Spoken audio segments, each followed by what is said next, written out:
요셉이 애굽 왕 바로 앞에 설 때에 30세라. 그가 바로 앞을 떠나 애굽 온 땅을 순찰하니 7배 풍년의 토지 수출이 심히 많은지라.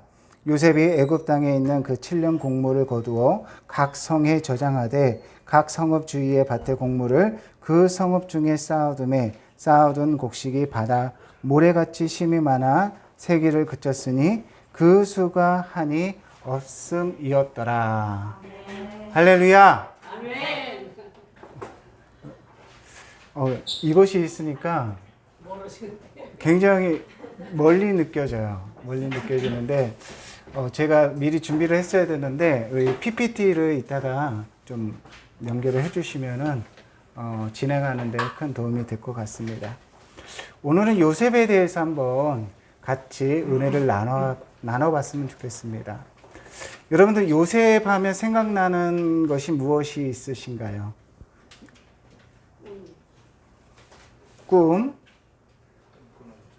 꿈꾸는 자. 네. 요셉의 17년의 인생, 그 인생이 참으로 복된 인생이었습니다. 지금으로 말하면 뭐 다이아몬드 수준은 아니었지만 거상의 큰 부자의 아들이었어요. 12명의 아들 중 몇 번째였죠? 11번째.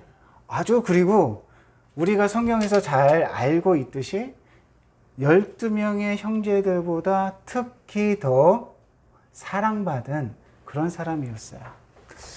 너무 사랑받아서 형들이 질투한 그런 인생이었습니다. 그런 인생에서 우리가 성경을 읽다 보면 17세까지의 꿈을 꿨던 부유하게 살았고 부모님의 사랑을 받았던 요셉을 부러워할지도 몰라요. 그런데 요셉이 그런 모습보다는 요셉이 힘들었고 요셉이 어려웠던 시절을 지나서 그가 무엇이 되었죠? 제2의 통치자가 되었던 그 총리가 되었던 그런 요셉을 더 부러워하고 나도 요셉과 같이 될 거야 라고 했을 때는 17세 이전의 요셉이 아니라 오늘 성경 본문에 나왔던 30세 이후의 요셉을 더욱 갈망하는 것이 우리의 보통적인 모습이 아닐까. 물론 다른 분도 있으시겠지만 그런 것이 그러한 생각을 가지고 그런 삶을 그런 신앙의 그런 모습을 가지고 살아가는 것이 바로 우리들의 모습이라는 것이지요. 평범하지만 영향력 있게 살아가는 그런 인물들에 대해서 우리가 크게 부러워하지 않아요. 성경에 그런 인물들이 몇이 있는데 그 중에 한 명이 누구냐면 이삭이에요. 이삭에 대해서 설교를 많이 듣긴 해요. 1년에 한두 번 아니면 뭐 몇 년에 한 번씩 이삭에 대해서 얘기를 또 설교를 듣지만 그렇게 자주 언급되는 그런 분은 아니에요. 이삭의 삶이. 그렇다고 이삭의 삶이 아주 뭐 모나거나 나쁘거나 그러지 않았지만 아주 평범하고 하나님 앞에 순종했던 그런 믿음의 사람이었음에도 불구하고 우리는 이삭보다는 요셉, 또 이삭보다는 아브라함, 이삭보다는 야곱에 대한 그런 어떤 갈망들이 우리 안에 있다라는 사실입니다. 요셉을 오늘 본문에서 요셉이 바로 애굽 왕 바로 앞에 설 때에 30세라고 얘기를 하고 있어요. 그러면 그가 몇 년 동안 고생을 했습니까? 13년이죠. 제가 너무 질문을 많이 해서 죄송합니다. 13년 동안 그 고생을 하게 됩니다.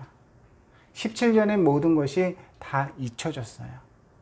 요셉의 그 금수저의 삶이 잊혀지는 삶이 되었습니다.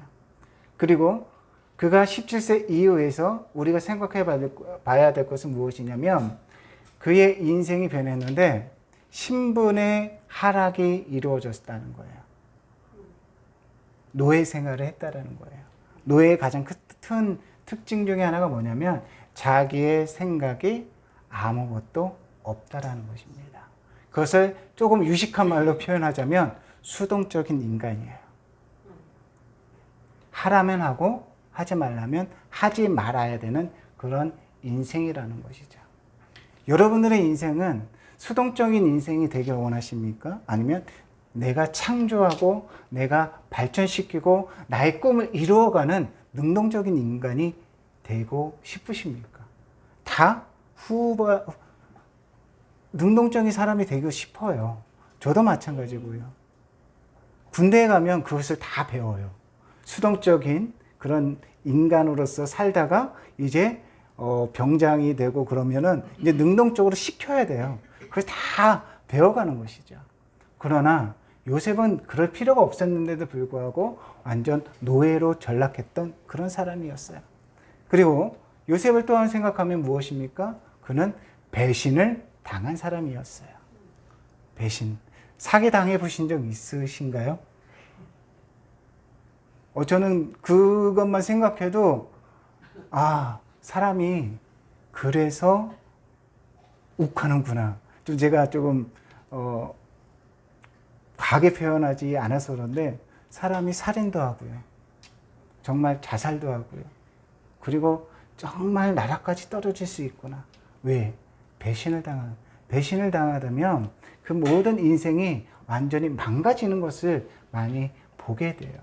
배신당했어요. 누구한테? 형제들한테 배신을 당했습니다. 그가 억울한 누명을 썼어요. 우리가 잘 아는 것처럼 순전하게 일을 했고 정말 주인의 마음에 합해서 그가 잘 지내고 있는데 이제 억울한 누명을 써서 감옥에 가는 일이 생기게 됩니다. 감옥에 가서 그가 도움을 줘요. 빵 굽는 관원정과 술 만드는 관원정을 도움을 주지만 그가 이태 동안 2년 동안 잊혀지는 인물이 되었다는 사실입니다. 자, 조금만 정리해 볼게요. 그는 신분의 하락이 발생을 했어요. 그리고 그는 잊혀진 인생이 되었어요. 배신을 당했어요. 억울한 누명을 썼어요. 그런 인생이 우리가 하루 이틀도 아니고 13년의 인생을 그가 우리가 생각하기에 그 긴 세월을 견뎌낸다라는 것은 그렇게 쉽지 않을 거예요. 13년 동안 너무나 힘든 그런 인생을 그가 살았던 것을 우리가 한번 생각해 보아야 할 것입니다. 여러분의 인생은 요셉의 인생과 비교해서 어떠한 인생입니까? 어떠한 인생으로 지금까지 살아가고 있습니까? 자, 그런데 요셉이 그것으로 끝나면 재미없잖아요. 하나님께서 이 성경에 기록할 만한 그런 인생이 아니었잖아요. 그런데 갑자기 이제 지금부터 제가 여러분들하고 나누고 싶은 말씀입니다. 좀 전반부가 길었던 것 같지만 우리가 그 13년의 그 험난한 생활 속에서 험난한 인생 속에서 그가 묵묵히 누구를 바라봤냐? 하나님만 바라봤다는 것이죠. 그가 신분 하락이 있을 때 그가 실망하지 않고 그냥 그의 인생을 포기할 수 있음에도 불구하고 그는 그러지 않았어요. 억울한 누명을 했을 때도 그는 하나님을 바라보고 그 누명을 다 덮어버렸어요. 그리고 그의 어려운 시절을 하나님이 하시는 그것을 바라보면서 인내하며 그가 살아갔다는 것을 우리가 기억합니다. 오늘 본문 말씀은 이제 그 모든 어려움을 뒤로하고 요셉이 총리가 되는 그 장면입니다. 너무나 잘 아는 그 말씀입니다. 그가 바로 앞에 섰을 때 30세 때에 그가 바로의 꿈을 해석하고 해몽하고 나서 어떻게 됩니까? 그가 갑자기 이거는 13년보다 더 놀라운 일이에요. 이것을 우리가 집중하고 분석하고 또 그것을 깊이 파고들면은 어떻게 보면은 요셉의 인생에 있어서 더 힘들고 어려운 시기가 될 수도 있다라는 사실입니다. 요셉이 무엇이 됐습니까? 총리가 되었어요. 자, 여러분들에게 묻습니다. 30세, 이제 제가 이제 저의 나이도 반백세가 되었더라고요. 30세 때에 30세가 된 어리진 않겠지만요. 우리보다 여러분들보다 대부분 어릴 거라고 지금 생각이 되는데 30세의 지도자가 여러분 앞에 섰어요. 여러분들이 인정하실 수 있겠습니까? 자, 담임 목사님이 갑자기 오셔가지고 30세의 젊은 사람들을 데리고 와서 이 사람이 여러분들을 이끌 지도자입니다 라고 갑자기 선포를 했어요. 인정받기 쉬울까요? 저는 쉽지 않을 것 같아요. 쉽지 않을 것 같아요. 장로님이나 우리 권사님들이나 우리 여러분들이 그것을 인정하고 쉽게 생각할 수 없어요. 자, 요셉의 신분이 무엇이었습니까? 노예였어요. 노예였는데 더 중요한 것은 감옥에 갇힌 그런 죄인이었다라는 사실이에요. 어느 날 갑자기 죄인이고 노예인 젊은 사람을 꿈 한번 해몽을 했다라고 해서 갑자기 이 나라를 구원할 사람으로 하나님께서 만드셨는데 바로를 통해서 바로가 그것을 선포했을 때 바로 옆엔 누가 있었겠어요? 대신들이 있었겠죠. 많은 사람이 있었을 것입니다. 그들의 반대가 얼마나 심했을까? 저는 그것을 생각을 해봤어요. 자, 그러면 요셉의 입장에서는 결단을 해야 되는 거예요. 어떤 결단? 내가 총리로서 있어야 되는가? 없어야 되는가? 상식선에서는 무엇입니까? 안 하는 게 맞아요. 총리라는 자리가 그냥 한 가지만 알고 있다라고 해서 되는 게 아니잖아요. 어떤 지도자가 뭐 하나만 잘한다고 지도자가 되는 것이 아니잖아요. 여기에 있어서 저는 한 가지 단어가 생각이 났습니다. 합당한 거절. 요셉에게 있어서는 바로왕에게 합당한 거절을 할 만한 너무나 많은 이유가 분명히 있었다라는 사실이에요. 그러함에도 불구하고 그는 그 합당한 거절을 하나님이 이루실 것에 대해서 묵묵히 순종했던 모습을 여기서 발견하게 됩니다. 네. 주석에서 오늘 본문을 어떻게 표현을 하고 있냐면 이렇게 표현을 하고 있어요. 부와 권세를 획득한 요셉, 그리고 경건을 잃지 않은 요셉이라고 표현을 하고 있는데 창세기 45장에 보면은 요셉 스스로가 자신이 총리가 된 이유에 대해서, 그리고 분명히 요셉이 창세기를 쓰진 않았어요.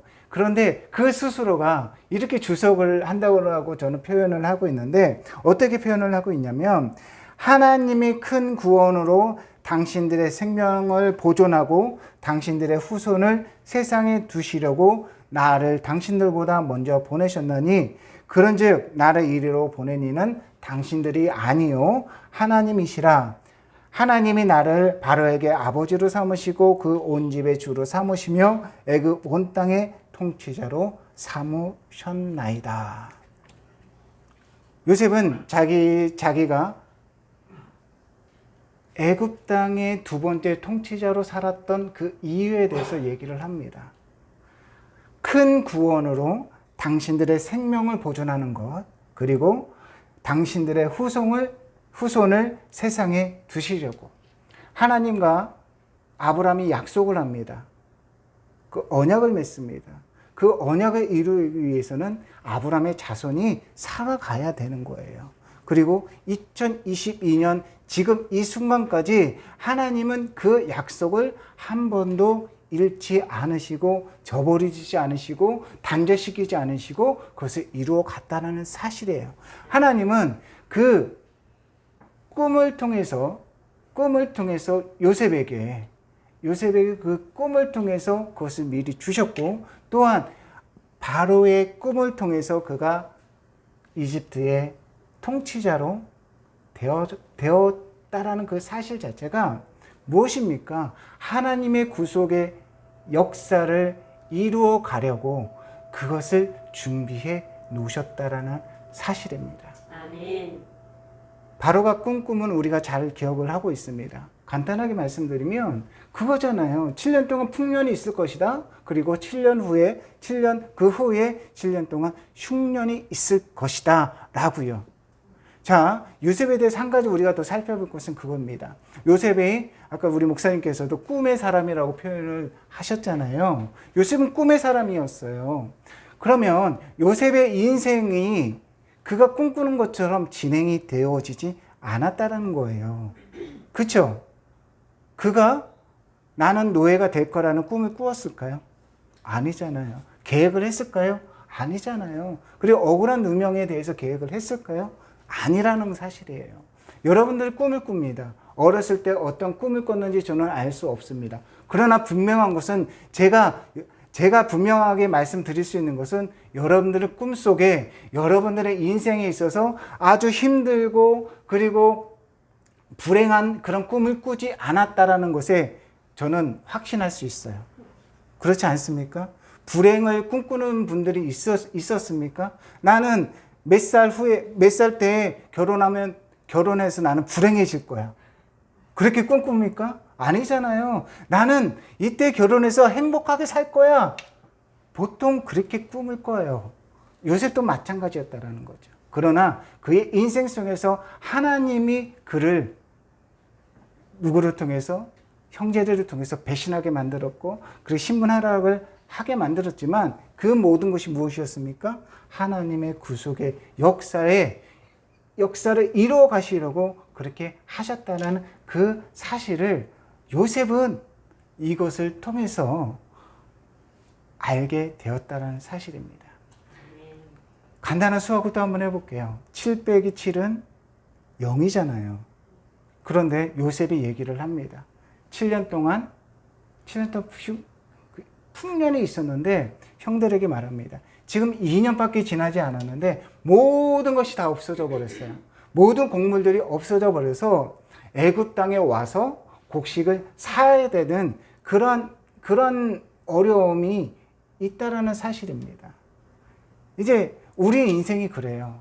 여러분들 정말 힘들게 일하시고 힘들게 공부하셨고 힘들게 자녀들을 키웠어요. 그것이 10년, 20년이 될 수도 있고 어떤 분은 몇 년 만에 이루어져 가지만 단 1년 만에, 단 2년 만에 그리고 우리가 지금 코로나가 한 2년 반 정도 된 것 같아요.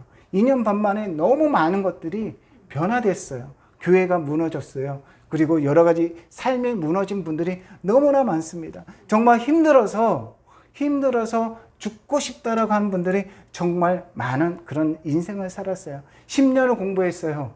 그런데 20년 동안 열심히 돈을 모았어요. 그런데 그것이 한순간에 무너지는 그러한 일들이 우리 안에 분명히 있다는 사실이에요. 그것이 바로 흉년과 풍년의 큰 차이라는 사실입니다. 자, 요셉에게 있어서 총리가 될 수 있는 그 인간적인 길은 하나도 없었어요. 하나도 없었습니다.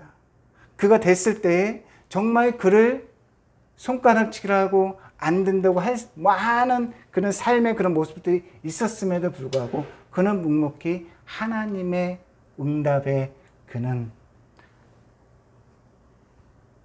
예스라고 답한 그런 인생이었다는 사실입니다. 그럼 요셉을 통해서 하시고자 하는 것이 무엇이었는가?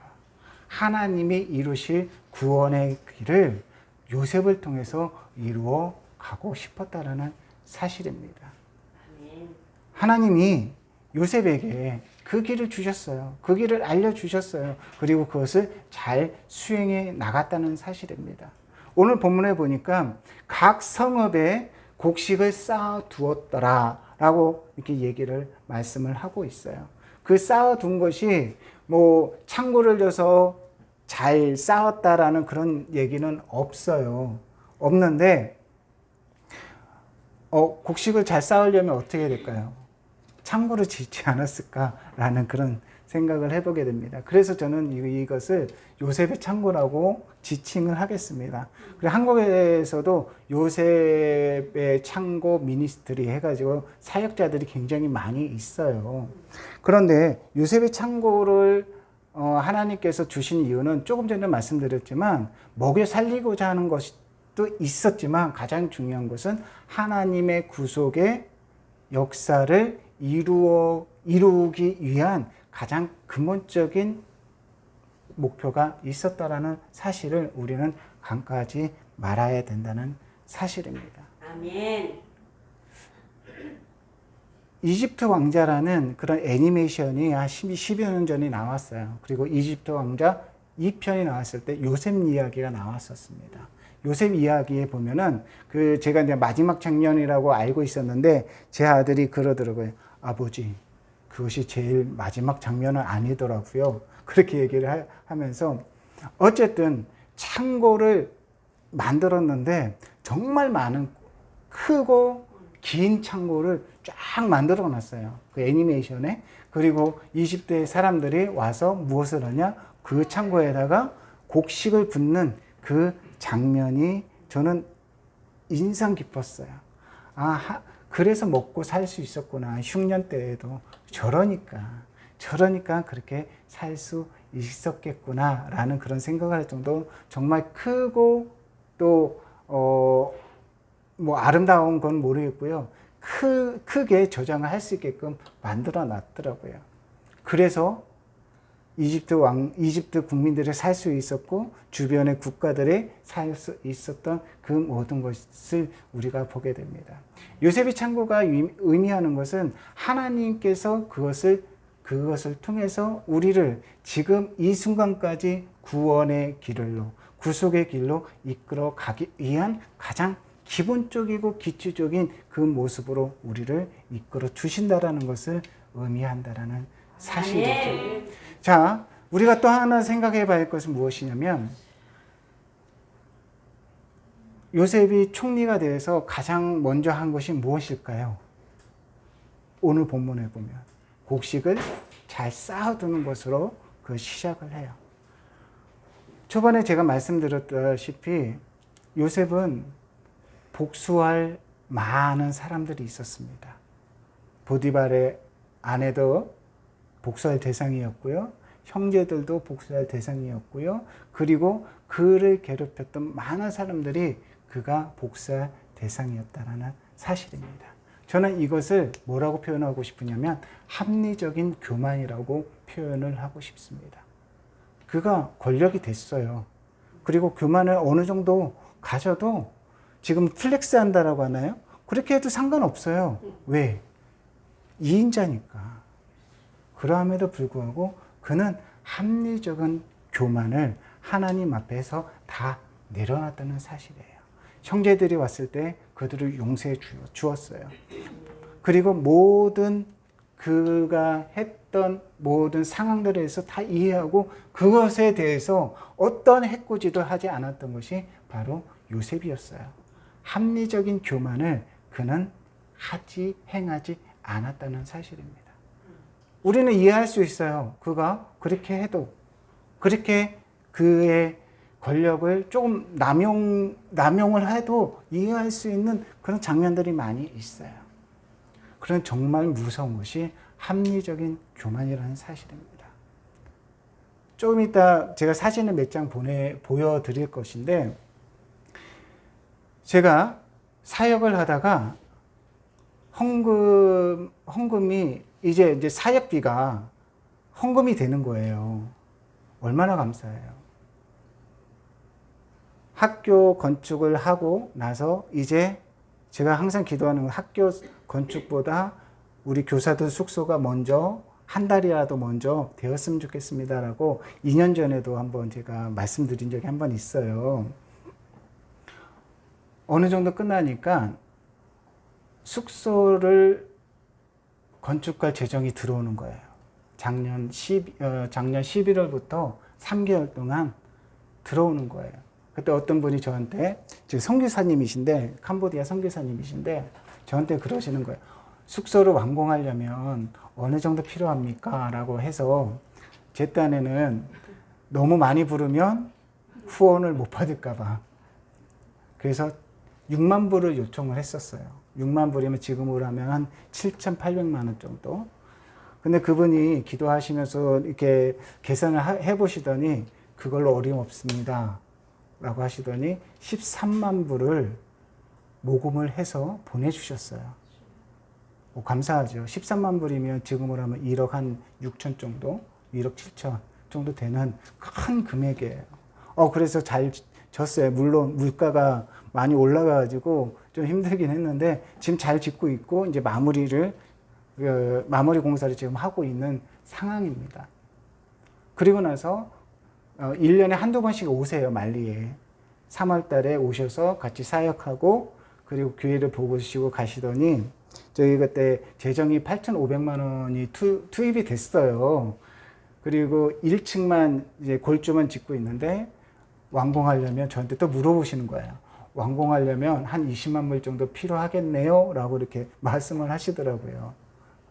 저는 그때 이제 남은 금액이 한 1억 5천 정도, 1억 5천에서 1억 7천 정도만 예상을 하고 있었는데, 그렇게 말씀을 해주시니까, 용기가 되더라고요. 얼마나 감사해요. 20만 불이면 지금 2억 6천이에요. 더 많은 금액을 후원을 생각을 해주시니까, 그리고 나서 3만 불을 보내주셨어요. 3만 불을. 올컨이. 열심히 했습니다. 열심히 했는데, 3만 불 치만 건축을 하면 되잖아요. 그런데 더 들어올 거야. 더 하실 거야. 빨리 보내주실 거야. 라는 그런 영적 교만이 저에게 생겼어요. 어떻게 됐겠습니까? 골조는 어느 정도 끝냈어요. 근데 여기저기서 사역비를 다 끌어다 쓴 거예요. 그래서 6월 말 정도 되니까 이제 걱정되더라고요. 이게 아닌데. 생활비까지 막 다 끌어다 쓴 거예요. 거기 건축하는데. 자, 여러분들에게 또 질문을 드립니다. 제가 잘못한 것이 무엇입니까? 저 잘 먹으려고 쓴 게 하나도 없어요. 하나님의 교회를 짓기 위해서 막 끌어다 썼어요. 잘못한 겁니까? 아닙니까? 어렵죠? 이것이 합리적인 교만이에요. 하나님이 멈추라고 할 때는 멈춰야 돼요.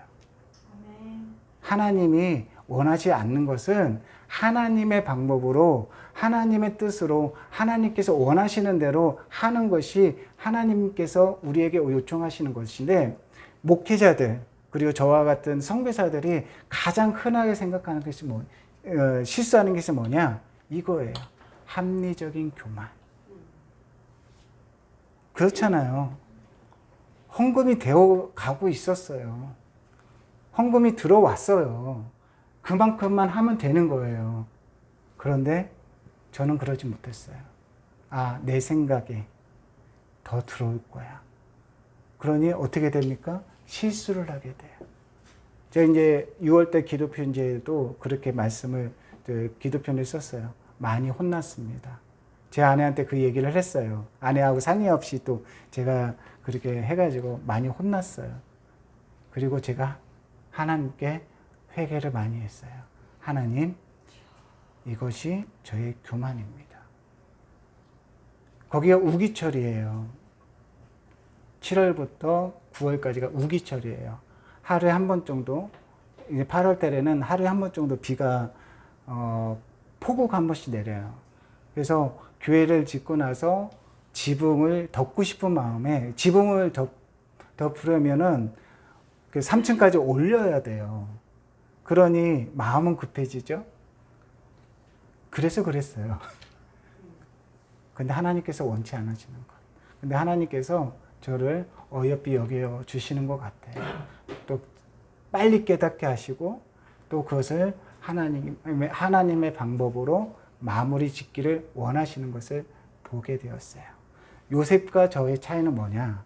요셉은 하나님이 하시는 대로 기다렸다는 사실이에요. 저는 제 마음대로 한 거예요. 그런데 잘못한 것은 없어요. 저를 위해서 사용한 게 없어요. 그것이 합리적인 교만이 될 수 있다는 사실. 하나님이 기뻐하시지 않는다는 사실을 저는 그때 깨달았어요. 여러분들은 어떻습니까? 여러분들 인생 속에서 제가 두 가지 단어를 말씀드렸어요. 합리적인 교만과 합당한 거절. 여러분들 하나님께서 부르시면 여러분들 뭐라고 하실 것입니까? 합당하게 거절할 많은 조건들이 있으실 거예요. 많은 상황들이 있어요. 많은 어려움들이 있어요. 하나님이 기뻐하실까? 그 거절을 한번 생각해 보시길 원합니다. 두 번째는 합리적인 교만. 하나님이 이루신다고 해서 내가 이루어 가고 있는 것이 얼마나 많은지 한번 살펴보아야 한다는 사실이에요. 하나님께서는 요셉을 통해서 하나님의 창고를 이루어 가셨습니다. 누구의 방법대로? 하나님의 방법대로 하나님의 창고를 채워 가셨다는 사실입니다. 저는 말리의 저희 센터가 세 가지 영역에서 창고가 되기를 원해요. 첫 번째는 영적 창고가 되기를 원해요. 그래서 교회를 짓고 있는 거예요. 이따가 조금 더 설명을 해드릴게요. 두 번째는 지적 창고. 제가 지금까지 했던 학교 사역이 지적 창고가 되어가고 있습니다. 세 번째로는 도움의 창고예요. 용서의 창고가 되기를 원해요. 그것을 통해서 우리는 너무 많아요. 한국에 오면은 너무 풍족해요. 그래서 저는 좋아요. 먹을 것도 많고 할 것도 많고 갈 것도 많아서 너무너무 좋아요. 그것을 저는 이제 말리 땅에서 조금씩 나누고는 그런 사역을 지금까지 했지만 앞으로도 조금 더 구체적이고 또 좋은 방법으로 같이 하길 원해요. 그래서 말리의 복음센터, 이름이 복음센터예요. 영적 창고가 되고 지적 창고가 되고 그리고 도움의 창고, 그것을 통해서 저는 지금 지어지는 그 바마코 세노에 있는 그 새로운 센터가 작은 크리스찬 빌라제가 되길 원해요. 작은 기독교 마을이 되길 원해요. 근데 저희 학교 앞에 이맘의 집이 있고 저희 선생님 집 한 50m 정도 떨어진 곳에 모스크가 있어요. 그리고 무슬림들이 99%예요. 그 지역은.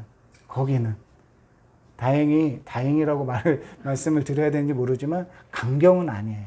강경 무슬림들은 아니에요. 저 친하게 지내요. 거기 있는 사람들하고 아주 친해요. 그러나 이제는 또 영적 싸움이 더 심해질 거예요. 구체적으로 되면은 교회 그 영적 창고가 열리기 시작하면, 그리고 지적 창고가 열리기 시작하고, 그 지적 창고는 기독교적인 그 지식을 바탕으로 하는 지적 창고입니다. 그리고 도움의 창고가 열리게 되면 아마 많은 어려움이 있을 거라고 저는 생각을 하게 됩니다. 제가 사진을 몇 장 갖고 왔어요. 유튜브에 저가 한 6월달, 7월달 저에 대한 것들이 좀 많이 나왔다고 해서 그래서 준비를 하지 않았고요. 네. 이제 간단하게 제가 10분만 조금 힘내시고 10분만 여러분들에게 보고를 드리겠습니다. 여기가 지적 창고가 될 학교 그 정면이에요. 전체 복음학교 센터가 평수로 하면은 제가 최대치로 잡아보니까 총 3개 동에 1200평 정도 되더라고요. 건평이. 우리 그 장로님은 그 1200평이 얼마나 큰지 이해가 되시죠? 엄청 큰 거예요. 1200평 정도 되는데, 지금까지 그 헌금된 금액이 약 5억 5천 정도 되더라고요. 한국 건축하고 생각하시면 안 되고, 네.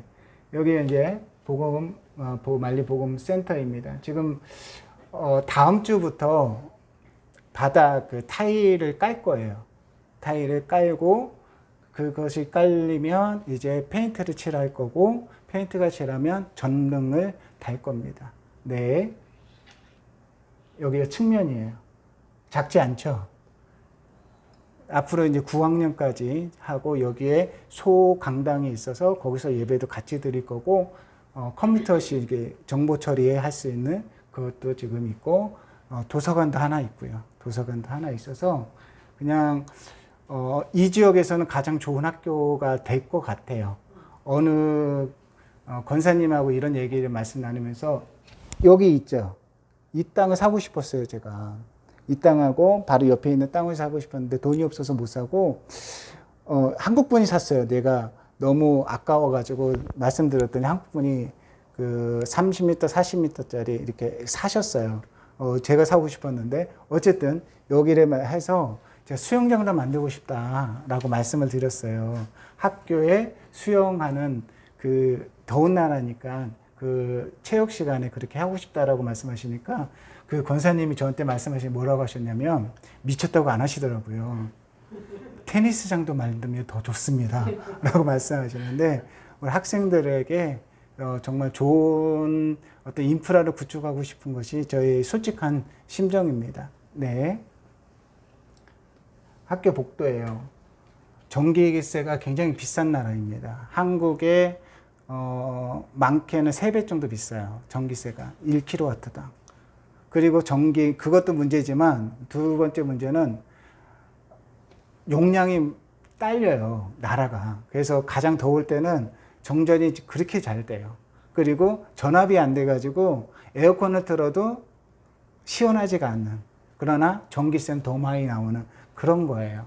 학교에서 에어컨을 달아도 문제고 또 달아도 전기세 때문에 이게 감당이 안 돼서 아예 달지를 않아요. 또 전기 용량도 되지 않아 가지고 선풍기를 트는데 제가 건축을 하면서 두 가지를 생각을 했어요. 제가 다 설계를 하고 도면을 제가 다 그렸어요. 한국처럼 청사진은 없어요. 그리고 구조도 제가 같이 하면서 여기가 이제 뻥 뚫린 구조인데 뜨거운 공기는 위로 올라가요. 그래서 위로 올라가서 그 흩어지게끔 하는 구조라서 이번 건기 때에도 창문을 다 닫고 있었는데도 덥지 않았어요. 크게 덥지 않았어요. 그래서 제 딴에는 잘 만들었구나. 그래서 공기순환을 생각을 많이 했어요. 이런 구조면 거기서 못 살아요. 너무너무 힘들어가지고 못 살아요. 그래서 공기순환이 잘 될 수 있게끔 하는 것. 그래서 첫 번째로 잡았고, 이게 문이죠. 여기서 흔히 보는 문이잖아요. 방화문. 한국에서 보낸 거예요. 한국에서 제가 22만 원 주고 샀거든요. 하나에. 거기서는 100만 원이에요. 100만 원. 그러니 컨테이너로 보내도 훨씬 싸요. 네. 넘겨주시고. 여기가 이제 옥상이에요. 학교 옥상이에요. 타일을 딱 깔았는데 방수하는 게 그렇게 힘들어요. 그래서 기울기를 좀 많이 둬서 타일을 깔면 물이 쉽게 내려가게끔 그렇게 만들었어요. 구조를. 그래서 방수하는 것도 신경을 많이 썼고 보기도 좋고, 아직은 좀 지저분한데 이제 페인트 칠하면 또 달라질 거예요. 네. 넘겨주시고요. 들어갈까요?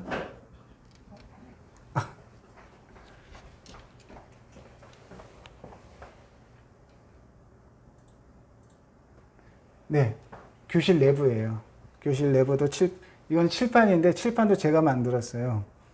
옛날 한국 시스템으로 여기에다가 페인트를 칠하는 거예요. 칠판 페인트. 그래서 선생님들이 보고 너무 좋아하더라고요. 길이가 한 4m 한 50 정도 되니까 넉넉하게 사용할 수 있다고 좋아하더라고요. 굴피를 해놓은 거. 네. 넘겨주시고, 여기가 조금 전에 말씀드렸던 선생님 숙소예요.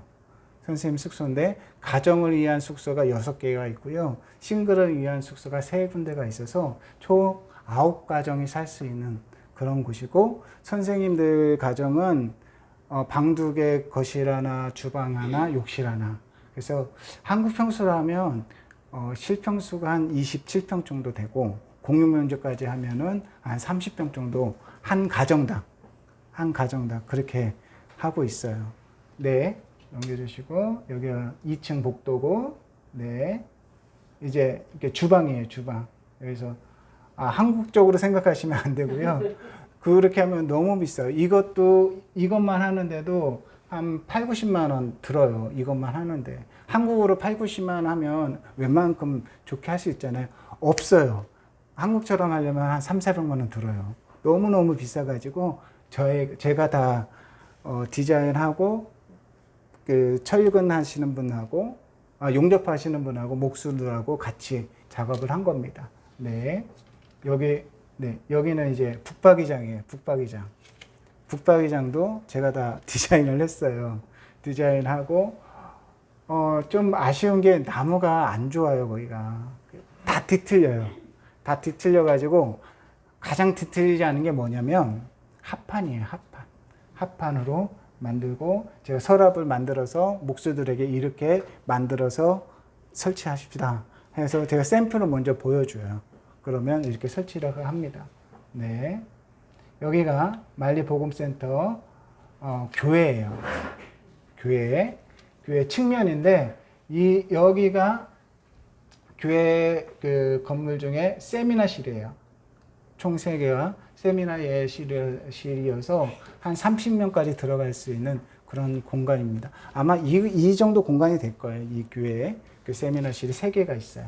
3개가 있고 2층은 성교사 숙소인데 지금은 2가정으로 지금 사용할 수 있게끔 해놨고 지금 총 3가정이 살 수 있게끔 그 구조는 그렇게 해놨습니다. 그리고 위에는 게스트하우스예요. 게스트하우스라서 총 30명 정도 거기서 지낼 수 있게끔 이렇게 각 방마다 욕실 하나, 화장실 하나 그렇게 만들어 놨어요. 불편하지 않게.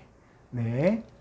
여기가 이제 본당 정면이고요. 아까 좀 전에 보신 게 이쪽 측면인 거예요. 네. 여기가 교회 본당이에요.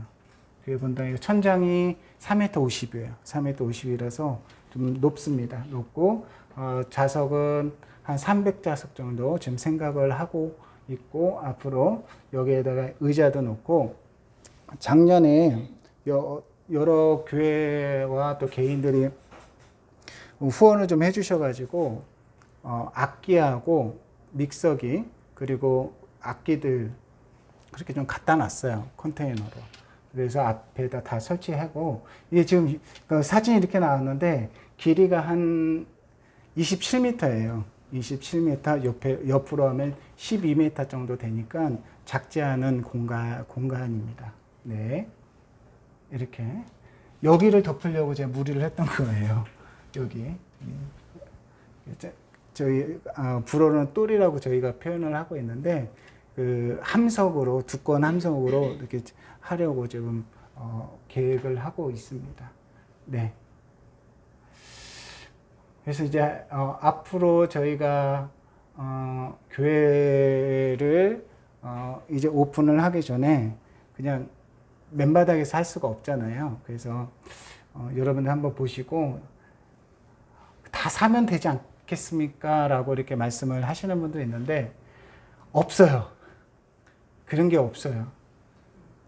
그리고 또 튼튼하게 만들려면 그 각재가 들어가야 돼요. 각재를 해서 나무를 붙여서 의자를 만들고 또 강대상도 제가 지금 만들려고 디자인을 지금 구상을 하고 있어요. 강대상도 만들어야 되고 게스트하우스 2층 침대도 지금 만들어야 돼요. 저희가 다 손으로 만들어야 돼요. 그래서 그런 게 있고 여러분들 세미나실에 그러니까 이것처럼 사용을 하려고 그래요. 이것처럼. 그래서 제 친구하고 어떤 분들이 그런 말씀 하시더라고요. 빔 프로젝트는 여기 전구가 굉장히 비싸요. 그게 한번 고장나면 거기서는 구할 수가 없어요.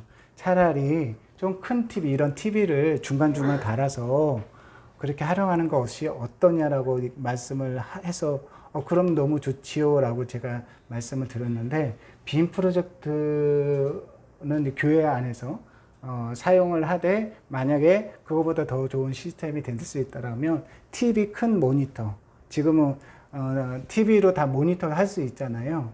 그거를 해가지고 한 4대에서 6대 정도 그 생각을 하고 있습니다. 세미나실, 예, 태양광 발전 시설이 있는데 거기에 전기가 들어와요. 근데 저희가 신청한 지 1년 반이 됐는데 아직도 허가가 아니라 거기에 용량이 모자라서 그 자체에 그 승합기인지 변압기인지를 설치를 하고 그것을 분배를 할 수 있다는데 언제 될지 몰라요. 그래서 저희가 총 3개의 건물을 좀 운영을 하려면 한 50kW 정도는 필요해요. 50kW를 설치를 하게 되면 돈이 많이 들어요. 한 4천에서 5천만 원이 들어요. 그리고 태양광 패널하고 또 인버터며 또 배터리며 그 비싼데 전기가 잘 빨리 들어오면 한 1,800만 원 정도 들어요. 그것이 그거 2가지를 놓고 좀 여러분들 기도해 주셨으면 좋겠어요. 5천만 원이 생기든지 전기가 빨리 들어오든지 기도를 지금 우리 선생님들이 거기 살고 있어요. 숙소에 들어가서 제가 배터리를 하나 줬어요. 배터리 하나 주고 태양광 패널 해가지고 우선 전기만 전등하고 선풍기만 하나 돌릴 수 있게끔 해서 그렇게 사용을 하고 있는데 앞으로 좀 전기 문제가 좀 있어서 여러분들 기도를 해주시고 여러분들 마음속에서 교회 장의자가 75개인데 제가 아까 말씀드렸잖아요. 300좌석 정도 된다라고 말씀을 드렸는데 여러분들 한번 보시고 감동되시고 또 만리센터에 참 죄송해요. 제가 저희 교회를 위해서 이렇게 여러분들에게 요청을 드리지만 제가 교회마다 저를 후원해 주시고 기도해 주시는 교회마다 그런 말 부탁을 드려요. 선교사의 가장 큰 장점은 뭐냐? 모든 교회가 저의 모교회다. 그렇게 말씀을 드려요. 근데 단점은 뭐냐? 모든 교회가 나몰라라 할 수 있습니다. 라고 말씀을 드리는데 여러분들이 저희 만리 복음교회의 모교회가 되어 주셔서 같은 마음으로 제가 이렇게 어렵게 여러분들에게 설명을 드리고 부탁을 드리지만 여러분들이 내 교회에 나의 하나님의 귀한 선물을 드린다라고 생각을 하시고 2년 전에 또 3년 전에 땅 구입할 때도 몇 분이 같이 기꺼이 해주셔서 지금 이렇게 진행이 되고 있어요. 몇 평이라고요? 1200평. 건평이 여러분들이 기도해 주시고 후원해 주시고 해서 그것이 이루어져 가고 있습니다. 여러분들이 요셉의 창고처럼 만리에 요셉의 창고가 세워지는데 여러분들이 지금까지 하셨습니다. 앞으로도 채워서 그것이 나누고 고갈되지 않도록 여러분들 같이 기도해 주시고 함께 협력해 주시기를 부탁드립니다. 우리 찬양